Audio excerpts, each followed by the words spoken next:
한국 김치가 아프리카를 발칵 뒤집어 놓았습니다. 김치를 자극적인 쓰레기 음식일 뿐이라고 비웃던 나이지리아 영양학 박사가 3년 후 아프리카 김치를 개발했기 때문인데요. 임상실험 결과 기적적인 소화기능 개선이 나타나 미국 학술대회에서 최우수 논문상을 수상하였다고 합니다. 과연 어떤 사연이 있는 건지 오늘의 사연 시작하겠습니다. 저는 나이지리아 라고스에서 태어나고 자랐어요. 어릴 때부터 아시아 나라들에 대해서는 막연한 생각들을 가지고 있었죠. 저에게 아시아라고 하면 중국과 일본이 전부였어요. 한국이라는 나라는 그냥 두 큰 나라 사이에 끼어 있는 작은 나라 정도로만 생각하고 있었거든요. 대학에서 영양학을 전공하면서 국제개발학도 함께 공부하고 있었는데 그때도 아시아 음식 문화를 배울 때는 주로 중국 요리와 일본 요리만 관심을 가지고 있었어요. 다른 나라들은 별로 중요하지 않다고 생각하고 있었죠. 한국에 대해서 처음 들었던 이야기들은 대부분 좋지 않은 것들이었어요. 한국은 둘로 나뉜 나라고 항상 전쟁이 일어날 수 있는 위험한 곳이야 라는 말을 자주 듣고 있었거든요. 그래서 저는 한국을 무서운 나라라고 생각하고 있었어요. 서구 언론에서 보는 한국은 경제는 발전했지만 아직도 옛날 방식에 얽매여 있는 보수적인 사회라는 느낌이 강했어요. 저는 한국을 그냥 일본을 따라하는 나라 정도로 생각하고 있었죠. 자기들만의 독특한 문화나 기술을 가진 나라라고는 전혀 생각하지 않고 있었어요. 특히 음식 이야기가 나오면 저의 편견은 더욱 심해지고 있었어요. 한국 음식은 너무 맵고 자극적이어서 아프리카 사람들 입맛에는 절대 맞지 않을 거야 라고 단정하고 있었거든요. 김치에 대해서도 그냥 발효된 채소인데 왜 그렇게 자랑하는지 모르겠어 라고 생각하고 있었어요. 제가 보기에는 중국의 다양한 발효 음식이나 일본의 정교한 요리 방법이 훨씬 더 과학적이고 체계적으로 보이고 있었어요. 한국 음식은 별로 특별할 게 없다고 생각하고 있었죠. 대학원에서 아시아 음식 문화 연구 프로젝트를 하고 있을 때도 한국은 연구 대상에서 빼버렸어요. 지도 교수님께 한국 음식은 독창성이 부족하고 중국과 일본 영향을 받은 것에 불과해요 라고 주장하고 있었거든요. 이런 편견은 제가 NGO 활동을 시작한 후에도 계속되고 있었어요. 라고스에서 Healthy Africa Initiative라는 식생활 개선 NGO를 만들어서 운영하고 있었는데 아시아 음식 문화를 도입할 때도 중국과 일본 음식에만 관심을 보이고 있었어요. 한국 사람들과 개인적으로 만날 기회가 있을 때도 편견이 드러나고 있었어요. 라고스에 살고 있는 몇 명의 한국 사업가들을 만났는데 저는 그들을 일본 사람들보다는 예의가 없고 중국 사람들보다는 사업 감각이 떨어져라고 평가하고 있었거든요. 한국 사람들이 자기 나라 문화에 대해 자부심을 표현할 때마다 저는 속으로 너무 과장된 민족주의네라고 생각하고 있었어요. 특히 한류에 대해서는 인위적으로 만들어진 문화 수출 전략이야 라고 냉소적으로 반응하고 있었죠. 이런 편견이 생긴 이유는 제가 받은 교육과도 관련이 있었어요. 저는 서구 중심의 교육을 받고 있었고 아시아 문화에 대한 정보도 주로 서구 매체를 통해서만 접하고 있었거든요. 당시 서구 매체에서 한국은 그냥 아시아의 호랑이 정도의 경제 성장 이야기로만 다뤄지고 있었어요. 문화적 깊이나 독창성에 대해서는 거의 언급되지 않고 있었죠. 이런 정보 환경 속에서 저희 편견은 더욱 굳어지고 있었어요. 한국 역사에 대해서도 피상적인 지식만 가지고 있었어요. 저는 한국이 오랫동안 중국의 속국이었고 근대에는 일본의 식민지였던 나라라는 정도로만 알고 있었거든요. 한국만의 독특한 문명이나 독립적인 발전 과정에 대해서는 전혀 관심이 없었어요. 제게 한국사는 그냥 강대국들 사이에서 살아남아온 약소국의 역사 정도로 인식되고 있었어요. 별로 배울 것도 없고 흥미로울 것도 없다고 생각하고 있었죠. 이런 편견은 제 전문 분야인 영양학 연구에서도 나타나고 있었어요. 아시아 음식의 건강 효과를 연구할 때도 중국의 한의학이나 일본의 장수 비결에는 큰 관심을 보이고 있었지만 한국 음식의 건강 효과에 대해서는 회의적이었거든요. 김치 같은 발효 음식이 건강에 좋다는 주장은 너무 과장된 거야 라고 생각하고 있었어요. 한국 사람들의 평균 수명이나 건강 지표에 대해서도 별로 관심을 두지 않고 있었죠. 한국어에 대해서도 편견을 가지고 있었어요. 저는 한국어를 중국어와 일본어를 섞어 놓은 것 정도로 생각하고 있었거든요. 독립적인 언어라고 인정하지 않고 있었어요. 한글에 대해서도 그냥 간단한 표현 문자야 라고 생각하며 한자 문화권에서 나온 부산물 정도로 여기고 있었어요. 이런 언어에 대한 편견은 제가 한국 문화 전체를 이해하는데 큰 장벽이 되고 있었죠. 저희 편견은 NGO 활동에도 영향을 주고 있었어요. 아프리카의 식량 문제를 해결하기 위해 아시아 음식 문화를 연구할 때도 한국 음식은 아예 고려 대상에서 제외하고 있었거든요. 중국의 다양한 채소 요리나 일본의 정교한 조리법이 아프리카에 더 적합할 거야 있다고 확신하고 있었어요. 한국 음식의 발효 기술이나 보존 방법에 대해서는 전혀 관심을 보이지 않고 있었죠. 저희 편견은 결국 무지에서 비롯된 것이었어요. 한국에 대해 제대로 알아보려는 노력도 없이 그냥 단편적인 정보와 선입견만으로 판단하고 있었거든요. 이런 편견은 제가 한국을 직접 경험하기 전까지 계속되고 있었어요. 제 학문적 시야와 NGO 활동 범위를 제한하는 요인이 되고 있었죠. 하지만 저도 모르게 제 인생을 완전히 바꿔놓을 운명적인 만남이 다가오고 있었어요. 그때는 전혀 예상하지 못했지만 말이에요. 그 만남이 제가 가지고 있던 모든 편견을 깨뜨리고 한국이라는 나라에 대해 완전히 새로운 시각을 갖게 될 거라는 사실을 저는 아직 몰랐어요. 정말 놀라운 변화가 시작되려고 하고 있었는데 그때의 저는 여전히 한국에 대한 편견 속에서 살고 있었던 거죠. 돌이켜보면 정말 부끄러운 생각들이었어요. 하지만 그때는 그게 당연하다고 여기고 있었거든요. 이제 생각해보니 얼마나 좁은 시각으로 세상을 바라보고 있었는지 깨닫게 돼요. 하지만 그 편견들이 있었기에 나중에 더욱 큰 감동을 받을 수 있었던 것 같기도 해요. 그렇게 저는 한국에 대한 편견 속에서 하루하루를 보내고 있었어요. 제 인생을 바꿀 특별한 만남이 곧 찾아올 줄도 모른 채 말이에요. 정말 신기한 건 운명이라는 거예요. 제가 그렇게 무시하고 있던 한국이 나중에는 제 인생에서 가장 중요한 나라가 될 줄 누가 알았겠어요. 그때의 저는 정말 모르고 있었어요. 곧 제 모든 생각이 180도 바뀔 놀라운 경험이 기다리고 있다는 사실을 말이에요. 2023년 여름이었어요. 라고스에서 열리는 아프리카 식량 안보 국제 컨퍼런스에 참석하고 있었는데 정말 운명적인 순간이 찾아왔어요. 그날도 여느 때처럼 여러 나라 전문가들의 발표를 듣고 있었거든요. 그런데 갑자기 한국에서 온 식품과학자가 무대에 올라오고 있었어요. 김민준 박사라고 소개하고 있었는데 한국농촌진흥청에서 파견된 전문가였어요. 아프리카 지역의 식량 문제 해결을 위한 한국의 농업 기술 지원 프로그램을 소개하러 온 거였죠. 처음에 저는 또 다른 아시아 사람이 아프리카에 와서 자기들 기술을 팔려고 하는구나라고 생각하고 있었어요. 별로 관심도 없이 그냥 듣고만 있었거든요. 사실 조금 시큰둥한 마음이었어요. 그런데 김 박사의 발표를 들으면서 조금씩 생각이 바뀌기 시작했어요. 한국이 1960년대까지만 해도 세계에서 가장 가난한 나라 중 하나였다고 하는 거예요. 정말 놀라운 이야기였어요. 그런 나라가 혁신적인 농업 기술과 식품, 보존 기술을 통해서 식량 자급률을 엄청나게 높였다고 설명하고 있었거든요. 특히 새마을운동이라는 농촌 개발 프로그램을 통해 농민들의 삶을 어떻게 바꿨는지 구체적인 사례들을 들려주고 있었어요. 저는 이전에 들어본 적 없는 한국의 발전 이야기에 점점 빠져들고 있었어요. 이런 이야기가 있었구나 하면서 귀를 기울이기 시작했거든요. 김 박사가 소개하는 한국의 발효 기술은 정말 인상적이었어요. 김치를 비롯한 여러 한국 발효 식품들이 어떻게 오랫동안 보관할 수 있으면서도 영양가를 높이는지 과학적으로 설명해주고 있었거든요. 그 설명을 들으면서 저는 지금까지 가지고 있던 편견이 얼마나 무지에서 나온 건지 깨닫기 시작했어요. 특히 김치의 유산균이 장 건강에 어떤 좋은 영향을 주는지에 대한 최신 연구 결과들을 듣고 있으니까 한국 음식에 대한 관심이 급격히 높아지고 있었어요. 컨퍼런스가 끝나고 나서 저는 용기를 내어서 김 박사에게 다가갔어요. 마음이 쿵쾅거리고 있었지만 꼭 이야기해보고 싶었거든요. 제 NGO 활동과 아프리카의 식량 문제에 대해 설명하면서 한국 기술이 어떻게 도움이 될 수 있는지 구체적으로 물어봤어요. 김 박사는 제 진정성 있는 관심에 감동받은 것 같았어요. 그분이 가져온 여러 한국 발효 식품 샘플들을 나눠주면서 직접 맛봐보라고 권하고 있었어요. 저는 생전 처음 맛보는 정통 김치의 깊고 복잡한 맛에 정말 놀라고 있었거든요. 이런 맛이었구나 하면서 감탄하고 있었어요. 그날 저녁에 김 박사가 저를 라고스 시내의 한국 식당으로 초대해 주셨어요. 코리아 하우스라는 이름의 그 식당은 한국 사업가가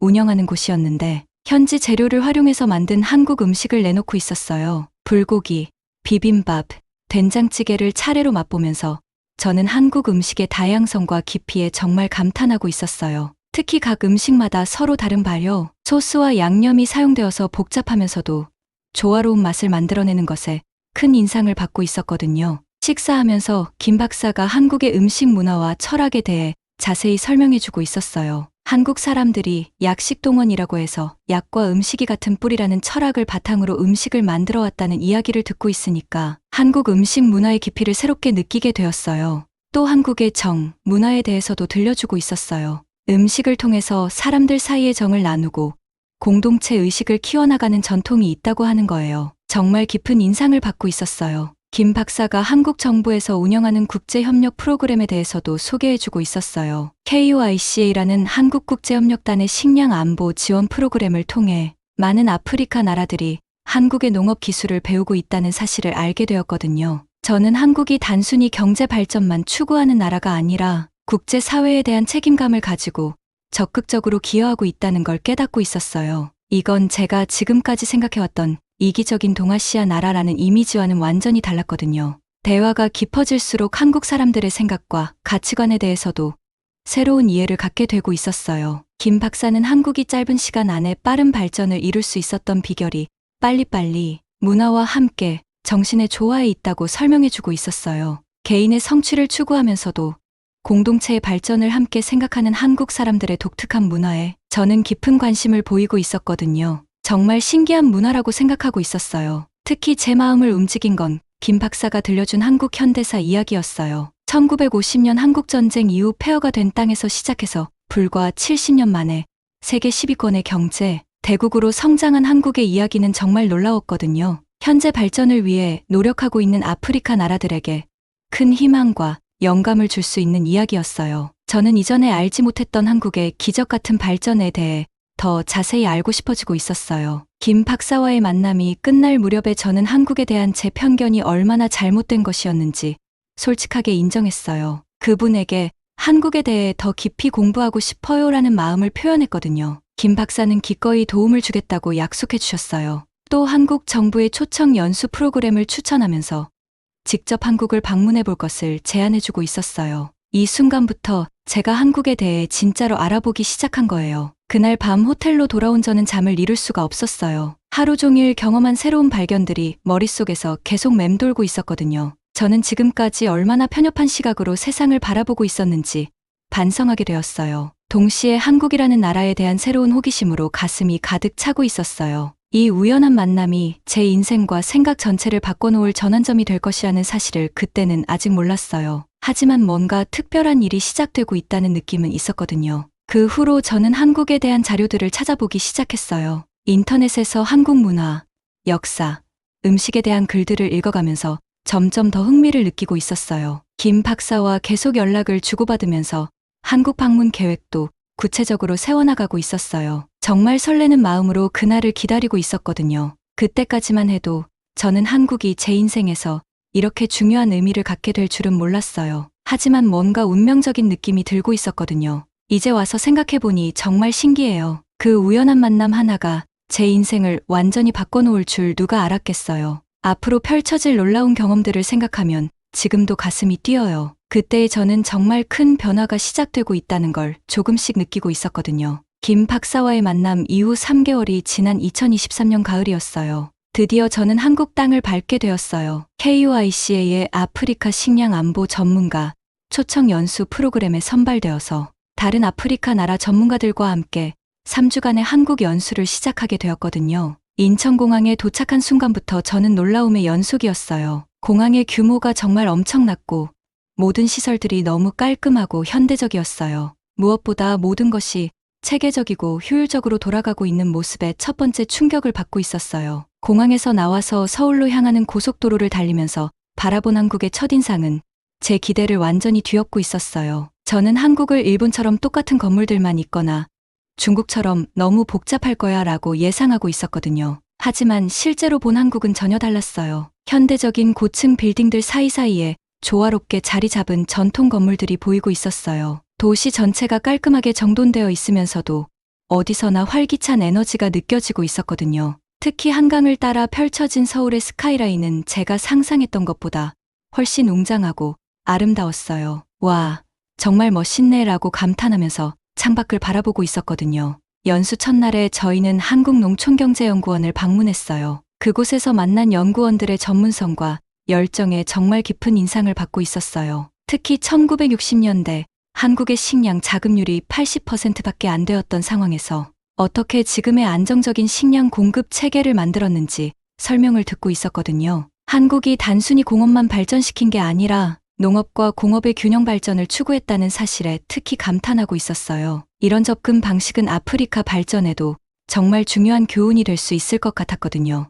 이틀째에는 경기도 수원에 있는 농촌진흥청 국립농업과학원을 견학했어요. 그곳에서 저는 한국의 발효 기술이 얼마나 과학적이고 체계적으로 발전해 왔는지 직접 확인할 수 있었어요. 김치를 비롯한 여러 발효식품을 만드는 과정을 관찰하면서 한국의 발효 기술이 중국이나 일본과는 완전히 다른 독특한 특성을 가지고 있다는 걸 깨닫게 되었어요. 특히 김치 발효에 사용되는 여러 유산균 종류와 그 효능에 대한 연구 결과를 보면서 한국 과학자들의 연구 수준에 정말 놀라고 있었거든요. 연수 3일째에는 전통시장을 둘러보면서 한국 사람들의 일상적인 식문화를 경험했어요. 광장시장과 동대문 시장을 돌아다니면서 저는 한국 음식의 다양성에 새삼 놀라고 있었어요. 각종 나물, 젓갈, 장류 등 발효식품들의 종류가 상상했던 것보다 훨씬 많았고 각각이 고유한 맛과 영양 특성을 가지고 있다는 걸 알게 되었거든요. 특히 시장 상인들의 친절함과 음식에 대한 자부심을 보면서 한국 사람들이 얼마나 자신들의 음식 문화를 소중히 여기는지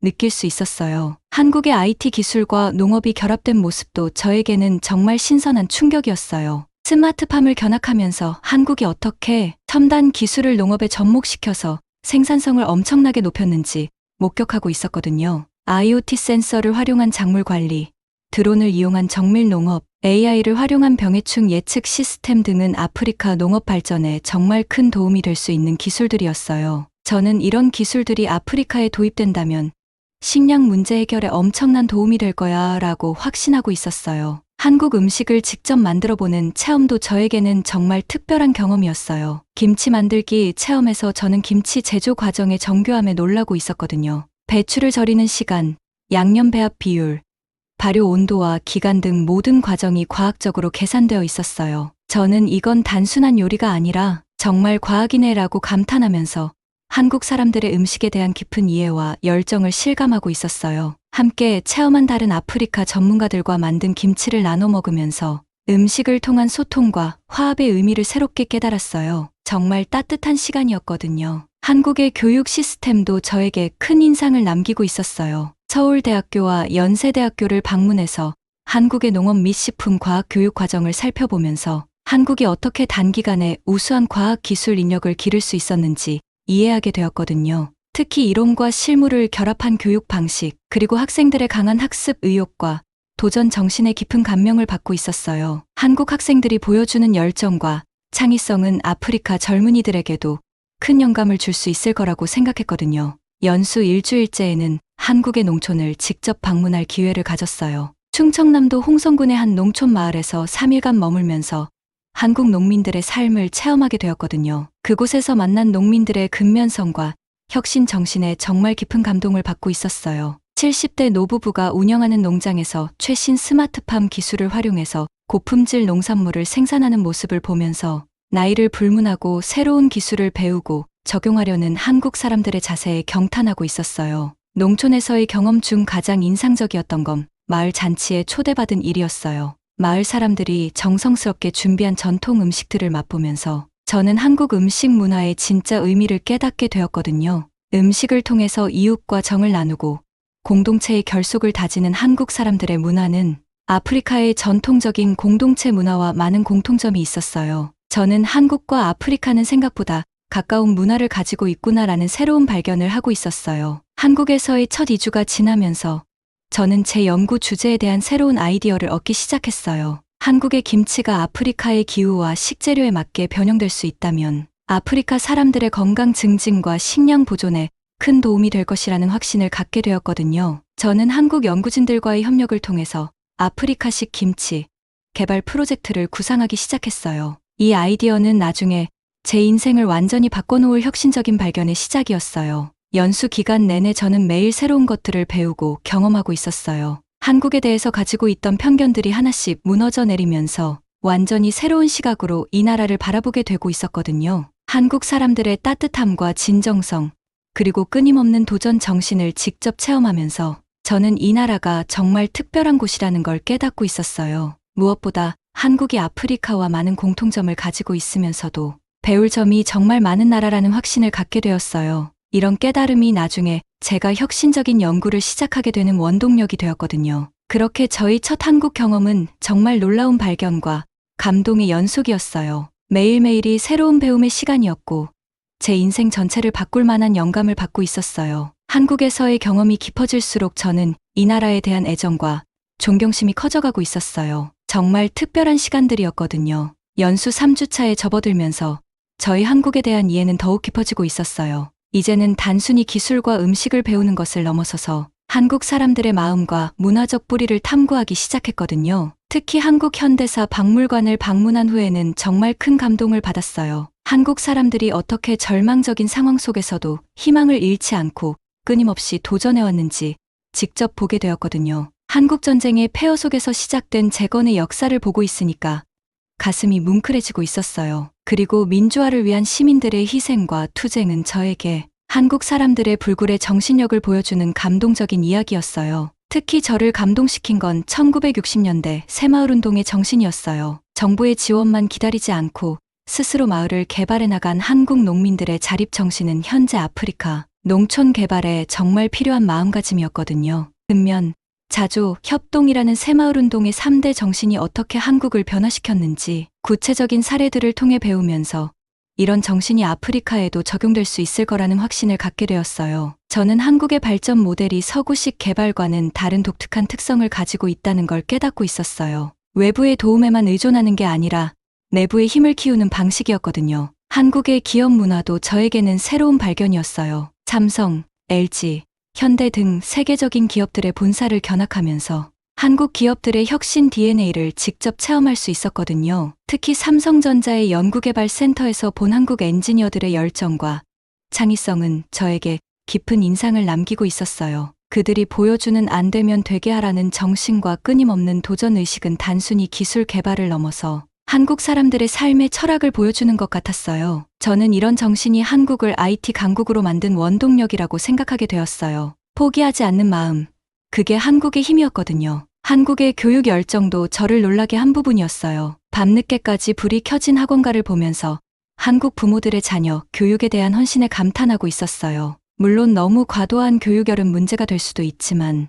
교육을 통해서 더 나은 삶을 만들려는 한국 사람들의 의지는 아프리카 발전에도 중요한 시사점을 주고 있었어요. 특히 한국이 교육 투자를 통해서 단기간에 우수한 인재들을 기른 사례는 아프리카 나라들이 꼭 본받아야 할 모델이라고 확신하게 되었거든요. 연수 기간 중에 제가 가장 감동받은 순간은 한국의 자원봉사 문화를 경험했을 때였어요. 주말에 참여한 서울시내 무료급식 봉사활동에서 여러 연령대의 한국 사람들이 자발적으로 참여해서 어려운 이웃을 돕는 모습을 목격했거든요. 특히 고등학생들이 주말 시간을 할애해서 노숙자들을 위해 따뜻한 음식을 나눠주는 모습을 보면서 한국 사회의 따뜻한 인간미를 느낄 수 있었어요. 이건 제가 생각했던 차갑고 경쟁적인 한국 사회와는 전혀 다른 모습이었거든요. 젊은 학생들이 자기 시간을 내서 남을 돕는 모습을 보고 있으니까 정말 마음이 따뜻해지고 있었어요. 한국에는 정말 좋은 사람들이 많구나라고 생각하게 되었어요. 한국의 의료 시스템도 저에게 큰 인상을 남기고 있었어요. 서울대학교 병원을 견학하면서 한국의 의료보험 제도와 의료기술 수준에 정말 놀라고 있었거든요. 특히 모든 국민이 의료보험 혜택을 받을 수 있는 시스템과 세계 최고 수준의 의료기술을 보면서 한국이 얼마나 국민의 건강과 복지를 중요하게 생각하는 나라인지 깨닫게 되었어요. 저는 이런 시스템이 아프리카에도 도입될 수 있다면 얼마나 좋을까라고 생각하면서 한국의 의료 발전 모델에 대해 더 깊이 연구하고 싶어지고 있었어요. 한국 음식 문화의 깊이도 점점 더 저를 매료시키고 있었어요. 궁중 요리 체험에서 한국 요리의 예술적인 면을 발견할 수 있었거든요. 각 음식의 색깔과 모양, 그리고 영양의 균형을 고려한 한국 전통 요리의 철학은 단순히 배를 채우는 것을 넘어서서 건강과 아름다움을 동시에 추구하는 높은 수준의 문화였어요. 특히 오행 사상에 바탕을 둔 한국 요리의 색깔 배합과 영양 균형은 저에게 새로운 영감을 주고 있었어요. 이런 철학이 아프리카 음식 문화 개선에도 적용될 수 있을 거라고 생각하게 되었거든요. 한국의 IT 문화와 디지털 혁신도 저를 놀라게 한 부분이었어요. 카카오톡, 네이버 등 한국만의 플랫폼들이 어떻게 일상생활을 편리하게 만들어주는지 직접 체험하면서 한국이 단순히 기술을 받아들이는 게 아니라 자기들만의 독창적인 디지털 생태계를 만들었다는 사실에 감탄하고 있었어요. 특히 모바일 결제 시스템의 편리함과 보급률은 많은 아프리카 나라들보다도 앞서 있었고, 이건 한국의 혁신 능력을 보여주는 대표적인 사례라고 생각했거든요.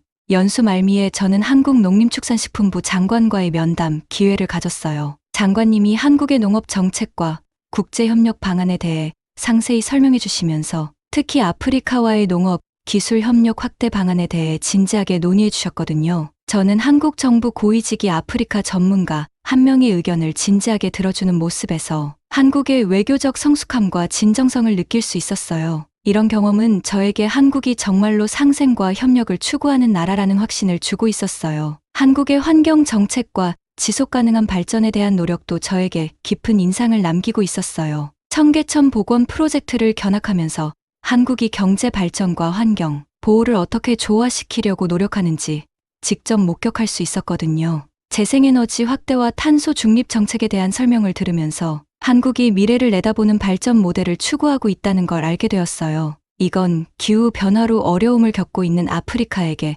정말 중요한 교훈이 될 수 있었거든요. 3주간의 연수를 마치면서 저는 한국에 대한 제 인식이 완전히 바뀌었다는 걸 실감하고 있었어요. 일기에 이런 글을 적었어요. 한국은 제가 상상했던 것보다 훨씬 더 깊이 있고 다양한 면을 가진 나라였어요. 단순히 경제적 성공만 이룬 게 아니라 사람다운 가치와 공동체 정신을 잃지 않으면서도 혁신을 추구하는 균형 잡힌 발전을 이뤄낸 나라였어요. 제 마음속에는 이미 한국과 아프리카를 연결하는 새로운 프로젝트에 대한 구체적인 비전이 자리 잡기 시작하고 있었어요. 정말 흥미진진한 아이디어들이 떠오르고 있었거든요. 한국에서의 경험을 통해서 저는 단순히 기술을 배우는 것을 넘어서서 한국 사람들의 정신과 철학을 이해하게 되었어요. 그리고 그런 이해가 나중에 제가 혁신적인 연구를 하는데 큰 도움이 되었거든요. 무엇보다 한국이 진정으로 다른 나라들과 협력하고 상생하려는 마음을 가진 나라라는 확신을 갖게 되었어요. 이런 신뢰가 바탕이 되어서 나중에 더 큰 프로젝트를 함께 할 수 있게 되었어요. 그렇게 저희 한국에 대한 이해는 날마다 깊어지고 있었어요. 그리고 그 깊어진 이해가 곧 제 인생을 바꿀 놀라운 발견으로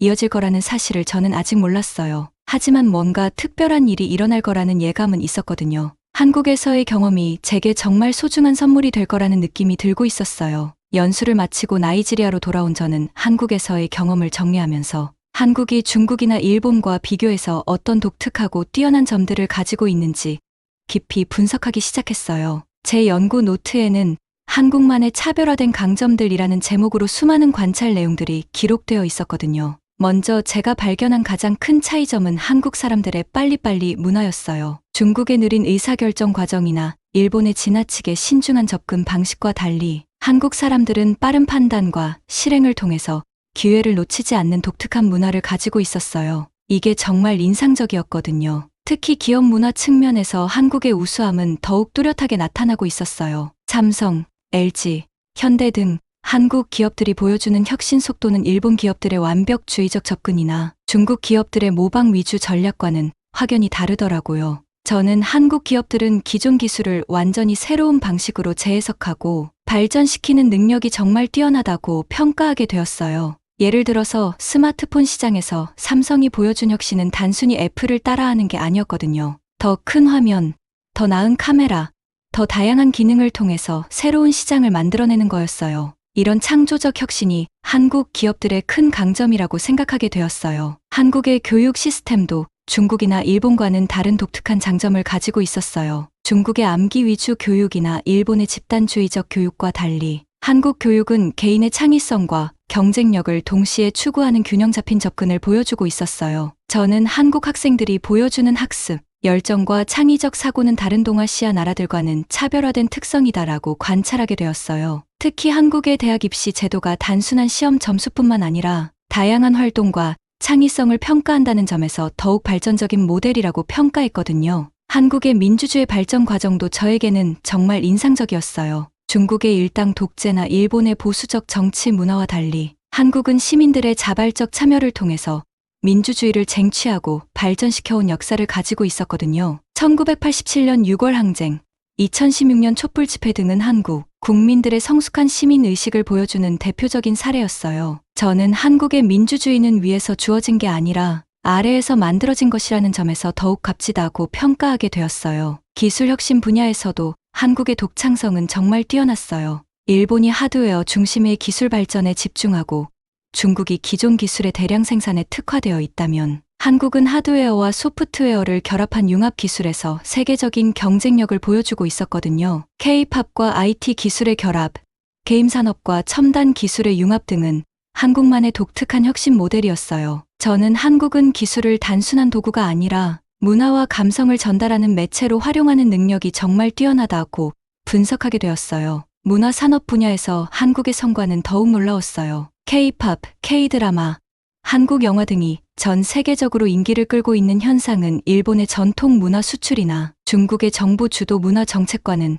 완전히 다른 접근이었거든요. 한국의 문화 콘텐츠는 정부의 강요가 아닌 민간의 창의성과 시장의 자율성을 바탕으로 자연스럽게 퍼져나가고 있었어요. 저는 한국의 소프트 파워는 진정성을 바탕으로 하기 때문에 더욱 강력한 영향력을 발휘한다고 평가하게 되었어요. 한국의 사회 통합 능력도 정말 주목할 만한 특성이었어요. 빠른 경제 발전 과정에서 생길 수 있는 사회적 갈등을 최소화하면서 발전을 이뤄낸 한국의 경험은 중국의 심한 빈부격차나 일본의 사회적 경직성과는 대조적이었거든요. 특히 한국의 사회보장 제도와 교육 기회, 균등 정책은 사회 이동성을 보장하면서 계층 간 갈등을 완화하는 역할을 하고 있었어요. 저는 한국은 발전과 분배의 균형을 잘 맞춘 모범적인 사례다라고 평가하게 되었어요. 국제협력과 외교 분야에서도 한국의 접근 방식은 정말 독특했어요. 중국의 패권적 외교나 일본의 소극적 외교와 달리 한국은 중견국으로서 다리 역할을 하면서 상생과 협력을 추구하는 외교를 펼치고 있었거든요. 특히 개발협력 분야에서 한국이 보여주는 진정성과 효과는 다른 동아시아 나라들과는 차별화되는 특성이었어요. 저는 한국의 개발협력은 일방적 지원이 아니라 서로 배우고 성장하는 걸 추구한다는 점에서 더욱 의미가 있다고 분석하게 되었어요. 음식 문화 측면에서도 한국의 독창성은 정말 뛰어났어요. 중국 요리의 기름진 맛이나 일본 요리의 담백한 맛과 달리 한국 음식은 발효를 통한 깊고 복합적인 맛을 추구하고 있었거든요. 특히 김치로 대표되는 한국의 발효 기술은 세계적으로도 인정받는 독특한 문화유산이었어요. 저는 한국 음식은 맛뿐만 아니라 건강과 영양을 동시에 고려한 과학적 음식 문화다라고 평가하면서 이런 특성이 다른 아시아 음식과는 차별화되는 강점이라고 분석하게 되었어요. 한국 사람들의 정신적 특성도 정말 주목할 만했어요. 중국 사람들의 현실적 사고나 일본 사람들의 집단주의적 사고와 달리 한국 사람들은 개인의 꿈과 열정을 중시하면서도 공동체 의식을 잃지 않는 균형 잡힌 사고를 보여주고 있었어요. 특히 한일 정서를 바탕으로 한 강인한 정신력과 불굴의 의지는 한국 사람들만의 독특한 특성이었어요. 저는 한국 사람들의 정신력은 어떤 어려움도 극복할 수 있는 강력한 원동력이다라고 평가하게 되었어요. 한국의 미래 지향성도 정말 인상적이었어요. 전통을 보존하면서도 변화를 두려워하지 않는 한국 사람들의 자세는 중국의 보수성이나 일본의 경직성과는 대조적이었거든요. 특히 젊은 세대들이 보여주는 글로벌 마인드와 창의적 사고는 한국의 미래를 더욱 밝게 만드는 요소였어요. 저는 한국은 과거, 현재, 미래를 조화롭게 연결하는 능력을 가진 나라다라고 결론 지으면서 이런 특성들이 한국을 동아시아의 다른 나라들과 차별화시키는 핵심 요소들이라고 분석하게 되었어요. 한국의 혁신 생태계도 정말 독특했어요. 대기업과 중소기업, 정부와 민간이 서로 협력하면서 혁신을 만들어내는 시스템은 다른 나라에서는 보기 어려운 모델이었거든요. 특히 벤처 기업들을 지원하고 육성하는 한국의 시스템은 젊은 창업가들에게 꿈을 실현할 수 있는 기회를 제공하고 있었어요. 이런 생태계가 한국을 계속해서 혁신하는 나라로 만들고 있다고 생각했어요. 한국의 디지털 전환 속도도 놀라웠어요. 전 국민이 스마트폰을 사용하고 온라인 서비스가 일상생활, 깊숙이 들어와 있는 모습은 다른 나라들보다 훨씬 앞서 있었거든요. 특히 코로나19 상황에서 보여준 한국의 디지털 대응 능력은 전 세계가 주목하는 모범 사례가 되었어요. 이런 디지털 역량이 한국의 또 다른 경쟁력이라고 생각하게 되었어요. 이렇게 분석해보니 한국은 정말로 중국이나 일본과는 다른 독특하고 우수한 특성들을 많이 가지고 있는 나라였어요. 단순히 경제 발전만 이룬 게 아니라 균형 잡힌 발전을 통해서 지속 가능한 미래를 만들어가고 있는 나라였거든요. 이런 발견들이 나중에 제가 한국과 함께 혁신적인 프로젝트를 추진하는데 큰 확신을 주었어요. 한국이라는 나라가 정말로 협력할 가치가 있는 특별한 나라라는 걸 깨닫게 되었거든요. 한국에서 돌아온 지 6개월이 지난 2024년 봄이었어요. 저는 제 인생을 완전히 바꿀 혁신적인 발견을 하게 되었거든요. 라고스에 살고 있는 한국 사람, 커뮤니티와 계속 교류를 이어가고 있던 중에 예상치 못한 문제를 발견하게 되었어요. 한국 음식을 먹은 일부 현지인들에게서 건강 문제가 생긴다는 보고를 받게 되었거든요. 몇몇 나이지리아 사람들이 전통 김치를 먹은 후에 설사와 피부 발진을 보이는 사례가 늘어나고 있었어요. 처음에는 단순한 음식 알레르기라고 생각하고 있었어요. 하지만 영양학자로서의 직감으로 이 문제를 더 깊이 파고들어야겠다고 결심했거든요. 뭔가 중요한 단서가 숨어 있을 것 같았어요. 체계적인 조사를 시작한 저는 정말 놀라운 사실을 발견하게 되었어요. 한국 전통 김치의 발효 균주들이 아프리카 현지인들의 장내에 미생물 환경과 맞지 않아서 소화장애를 일으키고 있었던 거예요. 또한 김치에 사용되는 고춧가루와 젓갈 등의 양념 재료들이 아프리카 사람들의 위장, 점막에 너무 강한 자극을 주어서 염증 반응을 일으키고 있었어요. 이건 정말 흥미로운 발견이었거든요. 하지만 이런 문제점을 발견한 게 오히려 저에게는 새로운 기회가 되었어요. 저는 만약 김치의 발효 균주와 양념을 아프리카 현지 환경과 체질에 맞게 조정할 수 있다면 엄청난 건강 효과를 얻을 수 있을 거야 라는 아이디어를 떠올리게 되었거든요. 저는 즉시 한국의 연구진들과 연락을 취해서 공동 연구 프로젝트를 제안했어요. 한국농촌진흥청의 김민준 박사와 서울대학교 식품공학과 연구팀이 제 제안에 흥미를 보이면서 협력을 약속해 주셨어요. 이렇게 시작된 아프리카 맞춤형 김치 개발 프로젝트는 한국과 나이지리아 두 나라 과학자들의 국경을 넘나드는 협력의 결과물이었어요. 저는 현지 연구를 담당하고 한국팀은 기술적 지원과 균주 분석을 맡기로 했거든요. 이런 협력 체계는 그 자체만으로도 국제적인 모범 사례가 될 만한 것이었어요. 서로 다른 나라의 과학자들이 함께 인류의 건강을 위해 연구하는 모습이 정말 감동적이었거든요. 연구 초기 단계에서 저는 나이지리아 현지인 200명을 대상으로 대규모 실험을 진행했어요. 전통 한국 김치를 먹은 그룹과 위약을 복용한 대조군을 비교 분석한 결과 약 30%의 참가자들이 소화불량, 복통, 피부 트러블 등의 부작용을 보이고 있었어요. 하지만 동시에 70%의 참가자들은 장 건강 개선, 면역력 증가, 피부 상태 호전 등의 긍정적 효과를 경험하고 있었거든요. 이는 김치의 기본적인 건강 효과는 아프리카 사람들에게도 유효하지만 균주와 양념의 조정이 필요하다는 걸 확증해주는 결과였어요. 본격적인 연구에 착수한 저는 먼저 나이지리아 사람들의 장내 미생물 분포를 분석했어요. 그 결과 아프리카 사람들의 장 안에는 한국 사람들과는 다른 유산균 종류가 우세하게 분포하고 있다는 걸 발견하게 되었거든요. 특히 락토베실러스 플란타름의 아종들이 한국 사람들과는 다른 특성을 보이고 있었고, 이 때문에 한국 전통 김치의 발효 균주들이 아프리카 사람들의 장 안에서 제대로 자리 잡지 못하고 있었어요. 이 발견이 김치 현지화의 핵심 열쇠가 되었거든요. 다음 단계로 저는 현지 발효 식품들을 연구하기 시작했어요. 나이지리아 전통 발효 식품인 오지,